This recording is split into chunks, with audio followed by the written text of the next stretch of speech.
Jemaah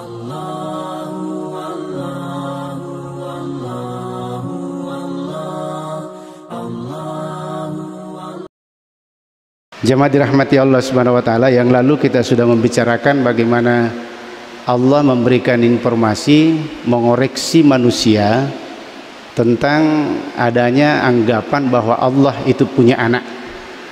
Dan yang berani mengoreksi itu bukan ahli, bukan sejarawan, bukan orang sekolah, bukan nabi yang mengoreksi, tapi yang mengoreksi itu adalah Allah.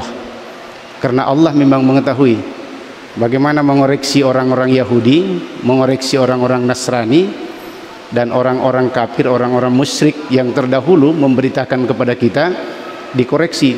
Kira-kira kalau orang lain yang mengoreksi bisa dibantah, ataukah orang ahli yang mengoreksi bisa dibantah oleh ahli yang lain?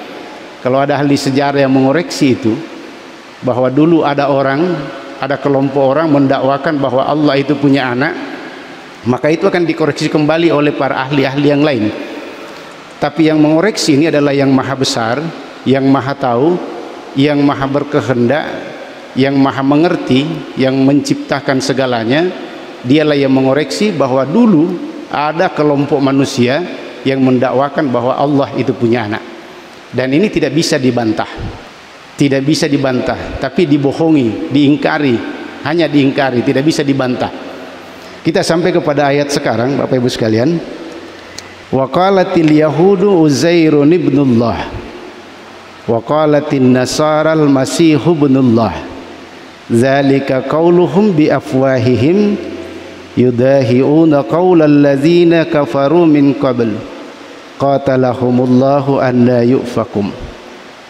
Ini diberitakan firman Allah pada zaman Yahudi, orang-orang Yahudi dulu, bahwa ada kelompok manusia, ada sebagian ahli kitab, tidak semuanya, ada sebagian ahli kitab.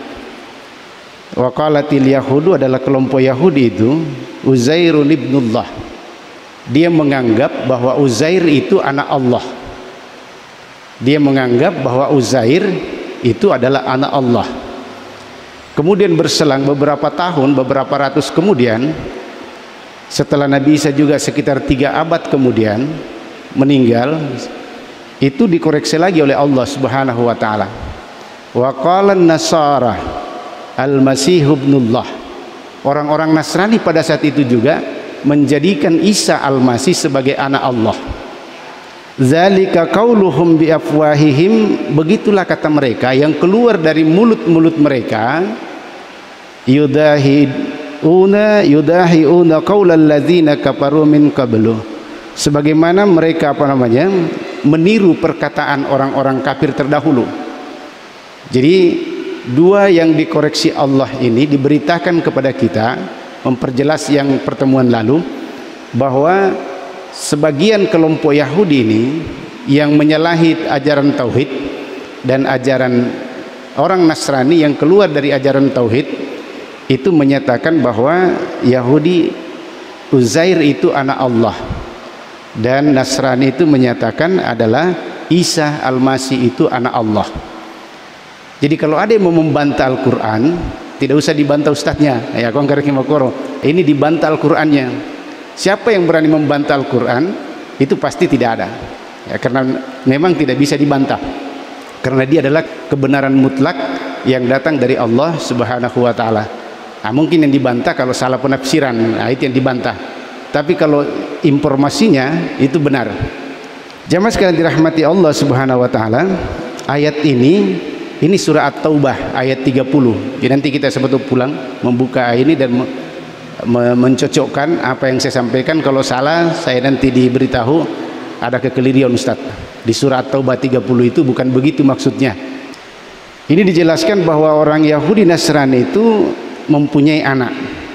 Jadi ada Uzair itu, Uzair kita bicarakan dulu Yahudi, Uzair. Uzair itu yang menurut sejarah singkat ini dari tafsir Kemenak ini, itu lahir, itu berada pada tahun 457 sebelum Masehi. 457 sebelum Masehi. Ini dia dianggap sebagai pendeta Yahudi. Dia banyak mengarang kitab-kitab Dia banyak menghimpun orang-orang, membuat perserikatan, perhimpunan orang-orang besar. Kemudian dia banyak mengumpulkan naskah-naskah Taurat, dan dia juga banyak menulis tentang peredaran matahari. Jadi ilmu tentang matahari sudah dibuat oleh Uzair. Jadi kira-kira Toacah, orang pandai pada zamannya, dan pada zamannya itu dianggap Yahudi itu sangat subur, agama Yahudi sangat subur dengan adanya Uzair ini. Jadi Uzair ini manusia biasa, tapi hamba Allah yang ya begitu, punya kelebihan, punya ilmu yang mumpuni. Dia mengumpulkan dari Taurat itu, dia mensyair-syairkan tentang syariat-syariat dalam Taurat, maka dianggaplah dia sebagai orang suci, dianggaplah dia sebagai orang yang suci, yang dekat dengan Allah Subhanahu wa ta'ala. Meskipun orang Yahudi sebagian pada saat itu tidak beranggapan bahwa dia adalah anak Allah, dia tidak beranggapan bahwa dia adalah Allah. Nah, tetapi dia juga tidak mau dia melo si salah pada nama Yahudi. Sebagian tidak setuju dengan itu, tapi tidak mau bertentangan. Ya, orang katakan sebagian sebagian kalangan Yahudi pada saat itu menyatakan Uzair itu orang suci, kemudian meningkat menjadi bahwa Uzair itu anak Allah. Uzair itu anak Allah. Nah, sehingga karena ucapan salah itu dan tidak diingkari oleh golongan lain, maka Allah memberikan peringatan dalam Al-Qur'an. Wattaqu fitnatan la tusibannal ladzina zalamu minkum khassah. Nah, perihala dirimu, kata Allah, wattaqu fitnatan la yusiban alladzina zalamu minkum khassa. Jadi Allah katakan pelihara dirimu. Kalau kamu melihat suatu kesalahan besar, itu kamu tidak bisa menyuarakan, tapi pelihara, jaga dirimu, jaga ilmu, karena siksa itu tidak hanya menimpa orang-orang zalim. Siksa itu tidak hanya menimpa orang-orang zalim. Jadi katakanlah kalau kita ada kesalahan besar dalam agama ini, katakanlah Islam ini misalnya dibuat macam-macam oleh orang tertentu, dan kita tidak setuju dan kita tidak mampu bersuara, mungkin karena kita lemah, karena kita tidak punya kekuatan, minimal kita memelihara diri. Pelihara dirimu, jaga dirimu, jangan kamu ikut-ikut seperti mereka. Karena azab itu turun, kata Allah, siksaan azab itu tidak hanya menimpa orang zalim, bukan hanya orang-orang jahat itu yang kena, tapi semua kita ini akan kena. Maka mari kita melihara. Ini peringatan dari Allah Subhanahu wa ta'ala, diperingatkan kepada kita agar jangan mengikuti cara mereka, bahwa Uzair itu anak Allah, dan ini dibantah. Kemudian bagaimana Nasrani terhadap Isa Al-Masih, ini juga beritikat. Per awal-awalnya Isa itu dianggap sebagai orang mulia, Isa itu dianggap sebagai orang yang terhormat, orang yang dikasihi Allah Subhanahu wa ta'ala, karena memang dia adalah Rasul Allah Subhanahu wa ta'ala. Nah, tetapi perjalanan waktu itu ada ronrongan setelah Isa meninggal, sekitar 3 abad Nabi Isa meninggal, maka dimasukilah kelompok-kelompok pemahaman pada saat itu, dinyatakan bahwa ada namanya Bapa, Allah Bapa, kemudian anak Allah, dan Roh Kudus. 3 inilah yang disebut dengan istilah Kristen itu sekarang adalah Trinitas. Nah, tapi kita tidak mengusik mereka, biarkan mereka memahami mereka sendiri ajarannya. Yang jelas yang mengoreksi ini adalah Allah Subhanahu wa ta'ala, yang memberikan pernyataan itu Allah, bahwa dulu ada begini. Ada yang menyatakan Uzair anak Allah, dan Nasrani itu menyatakan Isa itu adalah anak Allah. Dan ini sudah menjadi ketetapan agama Nasrani. Ya, meskipun pada saat itu ada yang membantah, orang-orang Nasrani sebagian membantah, tidak benar itu. Ya, tapi orang-orang yang ortodok ada protes itu yang tetap mempertahankan. Bahkan kalau tidak mengakui tiga tunggal itu, dia adalah murtad, keluar dari agama mereka. Itu ajaran mereka. Nah, sekarang bagaimana kita memahami ini sebagai petunjuk dari Allah, informasi dari Allah, bocoran-bocoran dari Allah Subhanahu wa ta'ala, sebagai hudan lil muttaqin. Al-Quran ini petunjuk bagi kita Apakah kita mencela mereka? Apakah kita mencelah mereka? Ya tidak, tentu tidak. Kita cukup memahami bahwa ada begini dan kita tidak mengikuti seperti itu. Karena Allah katakan dalam Al-Quran, jangan kamu mencela Tuhan-Tuhan mereka, karena nanti dia akan juga mengejek, mencela Tuhan, mencela Allah Subhanahu wa Ta'ala. Jadi lepas semutoi, nanti kita doakan saja mereka, siapa tahu mereka mendapatkan hidayah, petunjuk dari Allah Subhanahu wa Ta'ala. Karena banyak sekali kejadian-kejadian awalnya mereka menentang tauhid, awalnya mereka menentang al-Islam, tapi perlahan-lahan mereka akhirnya masuk ke dalam agama Allah setelah betul-betul dia diberikan hidayah oleh Allah Subhanahu wa Ta'ala. Oleh karena itu Allah memberikan dalil bahwa kenapa bisa terjadi seperti itu. Ini yang kita sering baca di surah Al-Kahfi, malahum bihi min ilmi wala li abaihim kaburat kalimatan takhruju min afwahihim yaquluna illa kadziba. Malahum bihi min ilmin, mereka sama sekali itu tidak ada pengetahuan. Mereka yang menyatakan Uzair anak Allah, mereka menyatakan Isa al-Masih itu adalah anak Allah, atau ada yang menyatakan malaikat-malaikat itu putra putri Allah, itu mereka malahum bihi min ilmin, mereka tidak punya sama sekali ilmu, kata Allah Subhanahu wa Ta'ala. Wala li abaihim, juga begitu orang tua mereka, nenek-nenek mereka. Jadi dia sampai nenek-nenek mereka itu yang percaya seperti itu, kata Allah, tidak punya ilmu. Malahum bihi min ilmin kaburat kalimatan takhruju min afwahihim, alangkah jeleknya yang keluar dari afwahihim, dari mulut-mulut mereka, takhruju min afwahim yaquluna illa kadziba, karena mereka menyatakan itu adalah kebohongan. Jadi runa pawe anu balle manang, sama sekali tidak bisa diterima akal, tidak bisa dibuktikan. Orang-orang Arab pada saat itu tidak pernah mengerti kenapa ada tiga, ada Bapa, ada Anak Allah, dan ada Roh Kudus, dan itu tidak pernah dipahami oleh orang Arab sebelumnya, tidak pernah. Yang mereka tahu itu adalah berhala-berhala. Tapi kalau Allah punya anak itu ya Uzair yang Yahudi, kemudian malaikat-malaikat yang menjadi anak Allah Subhanahu wa Ta'ala. Nah, mereka inilah meniru ucapan-ucapan orang kafir. Jadi mereka dan bapak-bapak mereka tidak paham. Nah, inilah mungkin tugas kita, menyampaikan, memahamkan terutama kepada diri kita, keluarga kita, sahabat kita, memberikan pemahaman dakwah yang benar ini bahwa Allah itu sebenarnya ahad. Jamaah sekalian dirahmati Allah Subhanahu wa Ta'ala. Oleh karena itu, yang menganggap Uzair dan Isa itu adalah anak Allah, padahal keduanya hamba, Allah memberikan pemberitahuan bahwa itu musompa itu musangi anak nepung Allah Ta'ala, itu hanya hamba atam itu, dan tidak bisa diwarisi, karena anak itu pasti mewarisi. Itu kita bahas yang minggu lalu.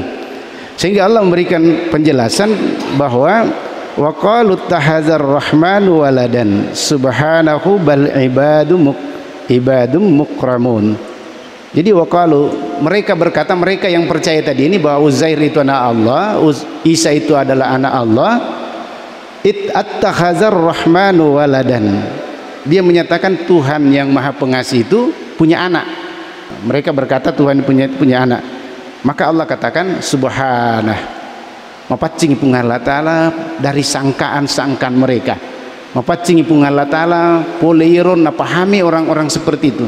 Subhanahu, Allah jauh dari pemahaman-pemahaman sebut maha suci Allah. Bal ibadum mukramin, situngan-tungan na yaitu muasang itu agasana, muanggap itu anak pun Allah Ta'ala itu adalah orang hamba yang dimuliakan. Dia adalah bal ibadum mukramin, hamba yang dimuliakan oleh Allah. Jadi dia bukan anak Allah yang dipahami oleh mereka. Bapak Ibu sekalian dirahmati Allah Subhanahu wa Ta'ala.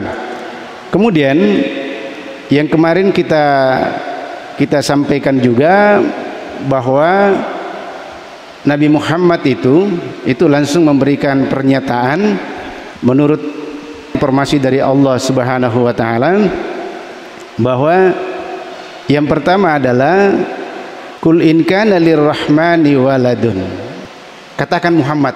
Jadi kalau dia sudah mengatakan bahwa Allah itu punya anak dan begini-begini, apakah itu Yahudi Uzair Al-Masih, Isa Al-Masih itu anak Allah, anak Tuhan, maka katakan Muhammad, kul in kana lirrahmani waladun, kalau benar Tuhan yang Maha Pengasih itu punya anak, narikuiru pungal ta'ala mapunayana fa ana awwalul abidin, katakan Muhammad bahwa sayalah yang paling pertama memuliakan anak Tuhan itu. Ia paling pertama menyatakan bahwa dia adalah yang mulia dan saya menyembahnya. Saya adalah hamba yang pertama memuliakan kalau Allah itu punya anak. Tapi ternyata memang Nabi mencontohkan kepada kita itu tidak ada. Dia tidak punya anak. Jadi ini menunjukkan bahwa Ar-Rahman itu tidak punya anak dan tidak bisa dibuktikan kebenarannya dengan alasan-alasan yang kuat. Maka Nabi Muhammad karena tidak ada bukti, karena ini agama kita ini memang tidak paksaan, la ikraha fiddin. Nah, cuma ini biasa kita terputus-putus ini menyampaikan ayat ini.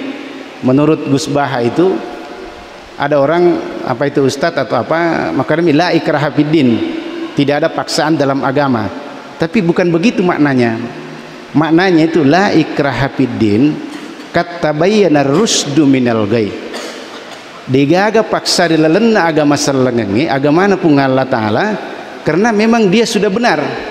Artinya begini pendekatannya menurut beliau, kalau 1 tambah 1 itu 2, baik presiden menyatakan 1 tambah 1 itu 2, tetap 2. Orang kaya menyatakan 1 tambah 1 itu 2. Orang miskin menyatakan 1 tambah 1 itu 2. Pelacur menyatakan 1 tambah 1 itu 2. Kiai menyatakan 1 tambah 1 itu 2. Artinya itu kebenaran mutlak. Siapapun menyatakan bahwa Islam itu benar, la ilaha illallah itu benar, karena memang begitu, hanya orang mengingkari. Ya, itulah kata tabayyana rusdu minal ghai. Jadi maka dia seakan-akan Allah Ta'ala, saya tidak paksa hambaku, dia upasako, silahkan anda memilih, tetapi pasti yang benar itu sudah kamu tahu, karena kamu diberikan alat adalah pendengaran, kemudian diberikan penglihatan, afidah, hati, akal, untuk memahami semua persoalan-persoalan ini. Engkau walik bekal. Jadi pasti kamu tahu bahwa Allah itu ahad, Allah itu tidak beranak, dan kamu pasti tahu bahwa yang disembah yang hak itu adalah la ilaha illallah. Cuma kamu tidak mau. Ya, cuma kamu tidak mau. Cuma kamu mungkin karena kamu punya posisi dibiayai, kamu punya posisi diperbaiki kehidupan duniamu, kamu gengsi untuk masuk kepada agama Allah, ataukah karena macam-macam lah. Di ayat tadi saya bacakan tadi bahwa Yahudi itu menjadikan Uzair sebagai anaknya, anak Allah, Isa sebagai anak Allah, itu diberikan bantahan oleh Allah kembali pada penegasan, lau aradallahu ayyattahiza waladan lastafa mimma yakhluqu ma yasha'u subhanahu huwallahul wahidul qahhar. Lau aradallah, sekiranya Allah, sekiranya nasang, tapi ini kan tidak mungkin. Ini dalam tafsir Al-Misbah, Prof. Quraisy Shihab itu menyatakan kalau anda ketemu kata lau dalam Al-Quran itu sebenarnya tidak pernah terjadi dan tidak akan terjadi. Kalau anda menentukan lau, seperti laukana fihima alihatun illallah la fasadata, benenge angka puang antara palawangan nalinoi nalangi bendeng yang kepuang bendengnya, tapi kan tidak ada. Sekiranya ada Tuhan antara langit dan bumi, lapas hadata pura hancur yelinoe, pura hancur yelangi bendeng yang kepuang salina pun Allah Ta'ala, karena pasti Tuhan bertengkar, pasti Tuhan berkelahi. Makor kira-kira logikanya pasti rupuang yang kemakaran niga pua palima gala, niga pua palima watang, niga pua palima segda dan sebagainya. Tapi ternyata itu kata lau. Seandainya, maka itu tidak akan terjadi, karena itu menggunakan kata lau, kata ahli tafsir Profesor Quraisy Shihab. Jadi lau aradallahu ayyattahiza waladan, bendengi pun Allah Ta'ala, seandainya Allah ingin mengambil anak, seandainya pun Allah Ta'ala melo malah anak. Ini dalam surah Asy-Zumar ayat 4, surah 39 ayat 4, lau aradallahu ayyattahiza waladan lastafa mimma yakhluqu ma yasha. Pasti alena pilewi, bukan kita, bukan Yahudi yang memilih, bukan Nasrani yang memilih, pasti Allah sendiri memilih bahwa ini anak saya. bendenge, air bendenge, tapi kan tidak akan terjadi pada Allah Subhanahu wa taala. Jadi law aradallahu ayyattakhidza waladan lastafa mimma yakhluqu ma yasha. Seandainya saya ingin mengambil anak, pastilah saya memilih siapa yang saya sukai. Pasti saya iyan melawala karena dia begini. Tapi ini kan tidak terjadi, tidak terjadi. Subhanahu, maha suci Allah. Ini kita selalu membersihkan diri kita bahwa Allah itu maha suci dari anak-anaknya, termasuk mensucikan ada kesamaan-kesamaan dari hambanya. Huwallahu, dia adalah Allah, alaina pun Allah Ta'ala, al-wahidul qahhar, al-wahid, ahad, dia adalah sesuai, dia adalah ahad, al-qahhar, dan maha perkasa. Jadi napu alaina pun Allah Ta'ala, maka dia itu al-qahhar. Nah kemudian di ayat selanjutnya di dalam Asy-Syu'ara 82 ini dikatakan lagi Allah kembali mensucikan Allah, subhana rabbis samawati wal ardi rabbil arsy amma yasifun. Jadi maha suci Allah karena dialah yang pemilik langit dan pemilik bumi. Rabbil arsy amma yasifun, dia adalah pemilik arsy dari apa yang mereka sifatkan. Jadi kalau engkau nasipakan pungal ta'ala punya anak, sama sekali terbantahkan. Maha suci Allah. Nah, itulah juga manfaatnya kita banyak sesudah salat subhanallah subhanallah subhanallah. Itu maknanya adalah kita senantiasa mensucikan Allah dari kesamaan hambanya, mensucikan Allah dari adanya anak Allah, yang menyatakan ada anak Allah, mensucikan Allah dari syirikat, kekuatan dan sebagainya. Itu kita banyak subhanallah subhanallah subhanallah. Tapi mereka tuh tahu deh makna itu kata subhanallah. Nah balabawan biar lo subhanallah subhanallah subhanallah subhanallah, tidak jelas subhanallah. Jadi bapak sekalian dirahmati Allah, mustahil memang Allah itu mempunyai seorang anak seperti yang dikatakan tadi orang Yahudi dan Nasrani. Karena orang musyrik ini, orang-orang dulu ini tidak mau mengubah kepercayaannya, dia namanya roba ya tepat, nah tetap percaya maka dia engkan anak Allah Ta'ala. Allah itu punya anak, maka Allah biar katakan fazarhum yahudu, maka biarlah mereka tenggelam, biarkan mereka agak senero, biarkanlah mereka selalu dalam kegiatan-kegiatan seperti itu, mereka dalam kesesatan itu. Wa yal'abu hatta yulaku yaumahumul ladzi yu'adun, biarkan mereka itu tetap dalam kesesatan dan bermain-main dengan kesesatannya. Kira-kira makadaki lepas sendiri pada melo ipodangi dena melo iparingkelinge dena melo, maka itu tidak benar, itu tidak ada bisa membuktikan bahwa ada anak Allah, tidak ada yang bisa memberikan ilmu apapun, tidak ada memberikan pemahaman dan tidak bisa dibuktikan bahwa Allah punya anak.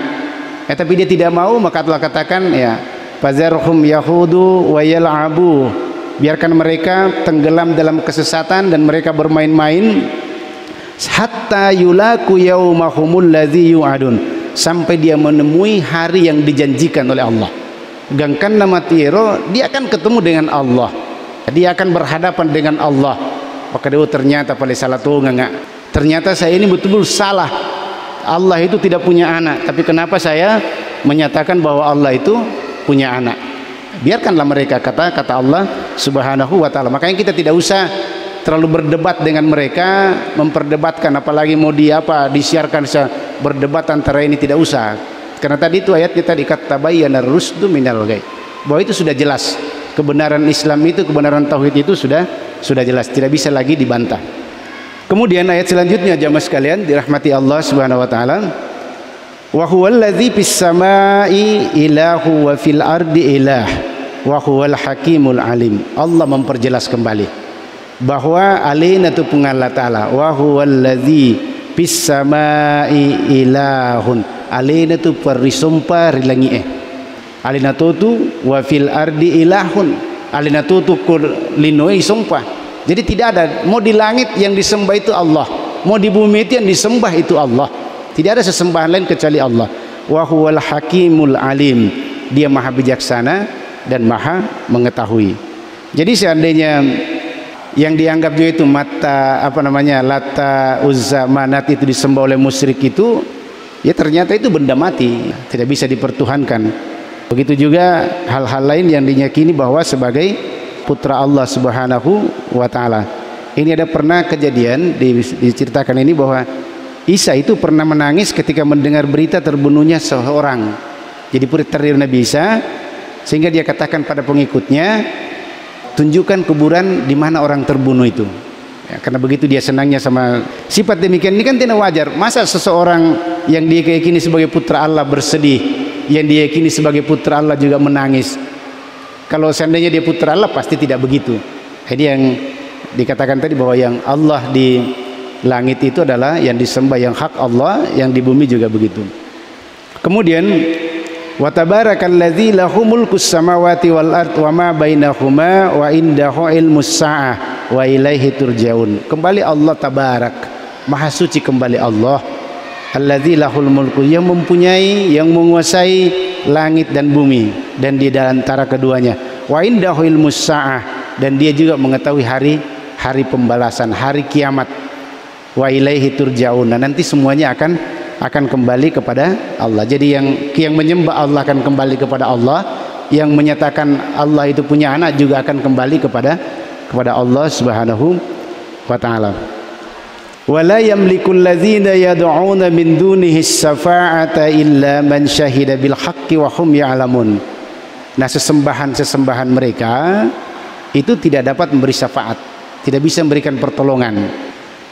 Illa man syahida bil haqqi wa hum ya'lamun, kecuali orang yang mengakui hak tauhid. Ya, kecuali kita ini yang mengakui tauhid bahwa Allah itu ahad, itu kita akan mendapat syafaat, akan mendapat pertolongan di hari kemudian. Bapak Ibu sekalian dirahmati Allah Subhanahu wa taala. Kemudian ini mungkin yang terakhir ini. Wala in sa'altahum man khalaqahum la yaqulunallahu fa anna yufakun. Nah, di sini yang diberitakan lagi Allah bahwa alangkah bodohnya mereka itu. Ya, di sini tadi saya katakan bahwa mereka itu yakin Allah itu ada, tapi dia melo sumpai. Sampai muncul satu pertanyaan dari Allah, ini diceritakan, walain, jika seandainya kamu bertanya saal tahum, dan sungguh yerusen beningir makutana kalau kuiroto yang menyembah mengaku adalah anak Allah dan mensyarikatkan Allah, man khalaqahum, siapa yang menciptakan mereka? Niga pancaji Isa al-Masih, niga pancaji Uzair, niga pancaji Romanat Uzzalata, siapa yang menciptakan berhala-berhala itu? Apa kata mereka? La yaqulunallah, yang menciptakan itu Allah. Berarti nissen najapu itu pungan Allah Ta'ala setungan. Apa memang aja najapu itu kan agasaner pada saat kita dalam perut ibu kan itu kan ada perjanjian kita bahwa apakah kamu mengakui saya Allah? Ya, kalau bala syahidna. Berarti semua manusia yang lahir itu sudah menyatakan Allah adalah Tuhannya. Nah, hanya di dunia kemudian itu ada persoalan-persoalan kenapa dia tidak menyembah Allah. Fa anna yufakun, dan mereka dipalingkan. Bagaimana mereka? Kata Allah, "Peko bicara anak kamu dipalingkan sampai kamu tidak menyembah Allah, sampai kamu menyangka Allah itu punya anak." Maka dikatakan kepada Muhammad, wakilihi ya Rabbi inna haula'i qaumul la yu'minun. Maka Allah mengatakan ucapan Muhammad, ya Rabb inna haula'i qaumul la yu'minun. Tuhanku, sesungguhnya mereka itu kaum yang tidak beriman. Jadi ini juga harus kita contoh. Mereka itu kita cuma menyatakan, Nabi katakan ya Rabb inna haula'i qaumul la yu'minun. Mereka itu tidak beriman sampai dia menyatakan seperti itu. Orang seperti itulah dikatakan dalam Al-Baqarah, innal ladzina kafaru sawaun alaihim a'anzartahum am lam tunzirhum la yu'minun. Orang kafir itu yelengi paringar dan yelengi paringar tetai tidak mau beriman. Dan terakhir jamaah sekalian, fasfah anhum wa qul salamun fasaufa ya'lamun. Nah, kalau begitu tidak usah kamu berdebat, tidak usah kamu berpalinglah Muhammad dari mereka. Jadi kita berpaling dari cara pandang mereka, cara keyakinan mereka, tata cara hidup mereka. Wakul salam, dan katakanlah selamat. Artinya selamat tinggal, kita tidak sama-sama paham dalam hal akidah, dalam hal ibadah kita berbeda. Jadi kira-kira makoro kita berbeda anggota. Nah, tapi dalam hal muamalah tetap kita sama dan sebagainya. Fasaufa ya'lamun, kelak mereka akan mengetahui. Akhirnya ke Bapak sekalian, karena waktu kita akan masuk lagi. Jadi Intinya, kesimpulannya bahwa keyakinan kita menurut ajaran agama kita, bocoran-bocoran kita bahwa dari Allah Subhanahu wa taala informasinya ini agama yang benar itu adalah agama tauhid. Alhamdulillah kita ini sudah tinggal dipertahankan yang ahli tayyi, asyhadu an la ilaha illallah wa asyhadu anna muhammadar rasulullah. Mudah-mudahan Allah Subhanahu wa taala senantiasa memberikan hidayah petunjuk kepada kita sehingga kita nanti dimatikan oleh Allah Subhanahu wa taala tetap mati bertauhid, mati dalam keimanan dan ketakwaan kepada Allah Subhanahu wa taala. Subhanakallahumma bihamdik asyhadu an la ilaha illa anta astaghfiruka wa atubu ilaik. Assalamualaikum warahmatullahi wabarakatuh.